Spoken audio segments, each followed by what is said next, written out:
অভয়াপুৰীৰ লালমাটি দুৰামাৰী গণেশ মন্দিৰত আজিৰে পৰা আৰম্ভ হ'ল গণেশ পূজা আৰু মেলা।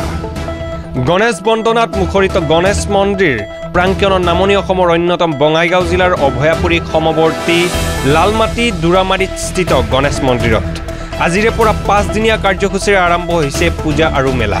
পুৱাৰে পৰা সম্পূৰ্ণ ধৰ্মীয় ৰীতি-নীতিৰে আৰম্ভ হোৱা সিদ্ধিদাতা গণেশ পূজাক কেন্দ্ৰ কৰি উখল মাখল হৈ পৰিছে গণেশ মন্দিৰৰ প্ৰাংগণ।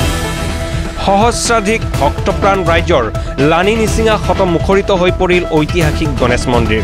প্ৰাচীন ভাস্কৰ্য আৰু স্থাপত্য কলাৰে সমৃদ্ধ ঐতিহাসিক এই পীঠস্থানত গণেশ পূজাৰ সময়ছোৱাত সমাগম ঘটে ভক্ত আৰু পৰ্যটকৰ। উল্লেখযোগ্য যে নামনি অসমৰ ৰাইজৰ মাজত গভীৰ বিশ্বাস থকা ইতিহাস প্ৰসিদ্ধ এই মন্দিৰটোত প্ৰতি বছৰে মাঘ মাহৰ শুক্লপক্ষৰ বৰদা চতুৰ্থী দিনাৰে 5-6 দিনীয়া আড়ম্বৰপূৰ্ণভাৱে আয়োজন কৰা হয় গণেশ পূজা আৰু মেলা। এই মহামেলালৈ সমাগম ঘটে কেইবা সহস্ৰ ভক্তপ্ৰাণ ৰাইজৰ। অভয়াপুৰীৰ পৰা আনিচালি ৰিপৰ্ট, দা এনি ৰিপৰ্ট।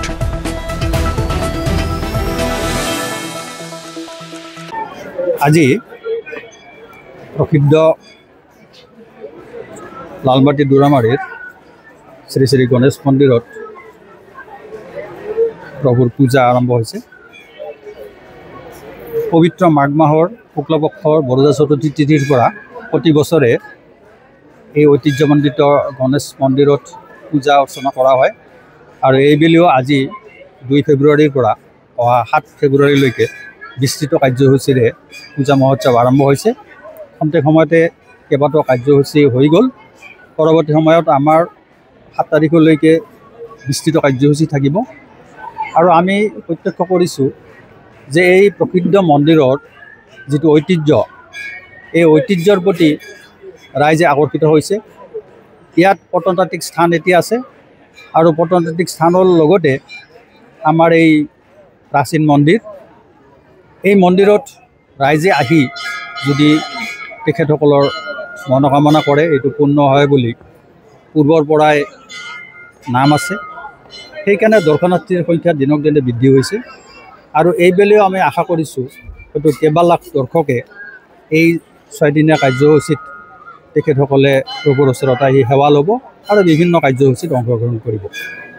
আৰু আমি চৰকাৰীভাৱেও দেখিছোঁ যে আমাৰ বৰ্তমানৰ চৰকাৰখনে যথেষ্ট গুৰুত্ব দিছে আৰু এই প্ৰসিদ্ধ স্থানক উন্নত কৰাৰ কাৰণে তেখেতসকলে কিছু ব্যৱস্থা লৈছে।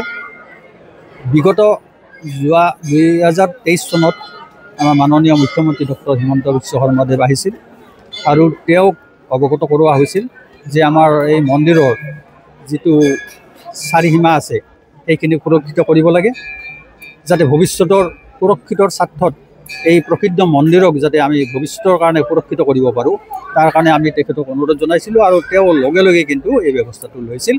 আৰু কিছুদিন আগতে আপোনালোকেও দেখিছে যে আমাৰ গোটেই চাৰিওফালৰ যি পকী মজবুত দেৱাল দিয়াৰ কাম সম্পূৰ্ণ হৈছে আৰু এতিয়া যিখিনি আন্তঃগাঁথনি আৰু কৰিব লগা আছে সেইখিনি পৰ্যায়ক্ৰমে নিশ্চয় হ'ব। আমাৰ মাননীয় ৰাজ্যপাল শ্ৰীযুত লক্ষ্মণ প্ৰসাদ আচাৰ্য মহোদয়েও যোৱা ছেপ্টেম্বৰ মাহত আহি গৈছে। তেখেতেও মন্দিৰৰ পৰিৱেশ দেখি যথেষ্ট আপ্লুত হৈছে আৰু আমাৰ সমিতিক ধন্যবাদ দিছে যে সুন্দৰকৈ তেখেতসকলে এই ব্যৱস্থাটো লৈছে। আৰু বিভিন্ন সময়ত দেখোঁ আমি যে দেশী বিদেশী পৰ্যটক আমাৰ এই মন্দিৰলৈ আহে।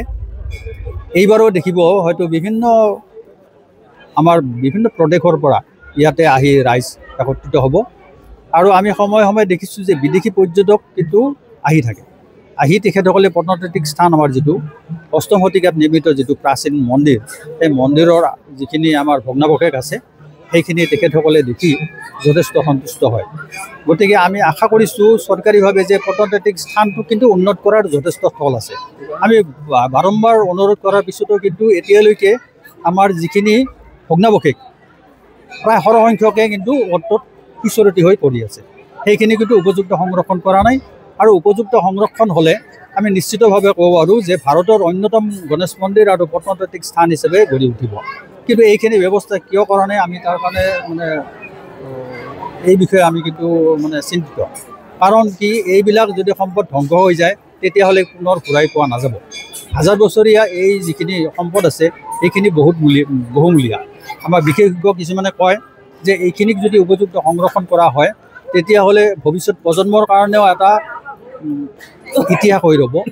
আৰু আমি যে কয় যে শিলে কথা কয়, এই কথাখিনি আমিও মানে অনুভৱ কৰোঁ যে ৮ম শতিকাত নিৰ্মিত এই সুন্দৰ মন্দিৰটোক যদি পুনৰ নিৰ্মাণ কৰিব পৰা যায়, নোৱাৰিলেও আমাৰ যিখিনি ভগ্নাৱশেষ আছে সেইখিনিক যদি উপযুক্তভাৱে সংৰক্ষণ কৰিব পৰা যায়, তেতিয়াহ'লে ক'ব পাৰি যে এই মন্দিৰৰ যিটো প্ৰচাৰ আৰু প্ৰসাৰ গোটেই ভাৰতত বাহিৰত গুচি যাব। আৰু আমাৰ এইকেইদিনত আমাৰ 6 দিনীয়া বৰ্ণাঢ্য কাৰ্যসূচীত আমি হয়তো কেইবালাখ দৰ্শনাৰ্থী আহি ইয়াতে সমাগত হ'ব আৰু প্ৰভুৰ ওচৰত সেৱা ল'ব। তেখেতসকলৰ যি মনৰ কামনা আছে সেইখিনি নিশ্চয় গণেশ প্ৰভুৱে পূৰণ কৰিব। আৰু আমিও আশা কৰিছোঁ ৰাইজৰ যাতে মংগল হয়, গোটেই দেশৰ বিশ্বৰ আটাইৰে যাতে জনসাধাৰণৰ মংগল হয় সেইখিনিও আমি কামনা কৰিছোঁ। হয়, আমি বঙাইগাঁৱৰ পৰা আহিছোঁ। আছোঁ বেছ কিছু টাইম হ'লেও আমি লাইনত যথেষ্ট ভিৰ হৈছে, যথেষ্ট মানুহ আহিছে, বহুত দূৰ দূৰণিৰ পৰা মানুহ আহিছে। আৰু ইয়াৰে ব্যৱস্থাখিনিও ভাল, ধুনীয়া সুন্দৰকৈ এৰেঞ্জমেণ্ট কৰিছে তেওঁলোকে। প্ৰতি বছৰে আহোঁ আমি পূজা দিবলৈ। লগে লগে মেলাৰ হেৰিখিনিও ভাল, ল'ৰা ছোৱালীখিনি ভাল আনন্দ ফূৰ্তি কৰে। লোকবিশ্বাস হয়, এইটো ঐতিহ্যমণ্ডিত মন্দিৰ। ইয়াতে বহুত আগৰ পৰাই আমি হেৰি কৰোঁ। মোৰ ল'ৰাৰ আপোনাৰ অন্নপ্ৰসন্ন ইয়াতে দিয়া গৈছিলে। তো বেছ ভাল, ধুনীয়া এটা পৰিৱেশ, ধুনীয়া মানে হেৰি হৈছে আৰু। ধন্যবাদ।